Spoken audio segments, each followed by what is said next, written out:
So I understand U.S. Homeland Security Secretary Kristi Noem was recently hospitalized for an allergic reaction. Kristi, I wish you a speedy recovery.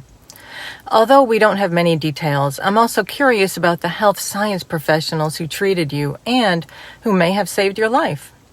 We do know that those health professionals studied for many years to learn how to save your life. Did you appreciate them being there? Do you understand that their expertise requires years of university training and funding?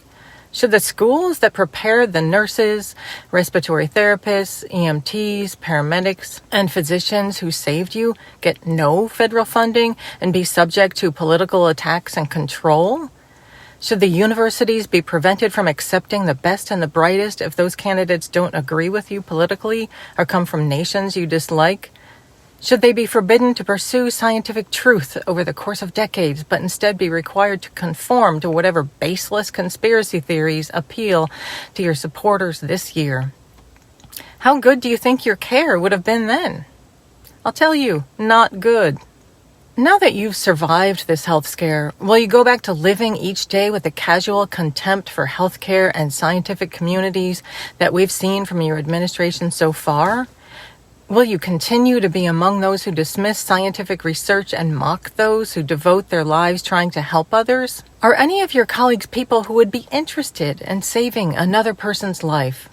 We have heard about your administration's views on empathy, and it does seem like you surround yourself with those who just want to hurt others.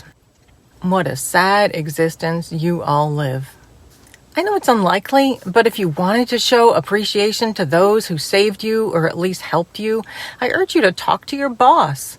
Encourage him to fund science, back science, and develop pro-science policies, to protect and promote real science professionals, to acknowledge that science itself is real and that your life was saved by science professionals who were not selected and trained based on their political views, but because of their merit. We need you and your colleagues to acknowledge that vaccines work and they save lives. And for the love of God, stop destroying health research and programs. Finally, I'm just curious, but was anybody who took care of you not white? Did anyone have an accent indicating they were born in a different nation? I hope that was the case, which is very possible, so you could come to understand the diversity of people who provide vital health care in the U.S. today. You deport these people or prosecute them for their political views or defund their work at your own peril. Destroying science and healthcare will not just punish people you dislike, it will punish you and people you like through illness and death. You and your boss are both alive because of health science, and in particular because of science done by those who get federal support and were permitted to work without the kind of racial and political persecution you have been pursuing.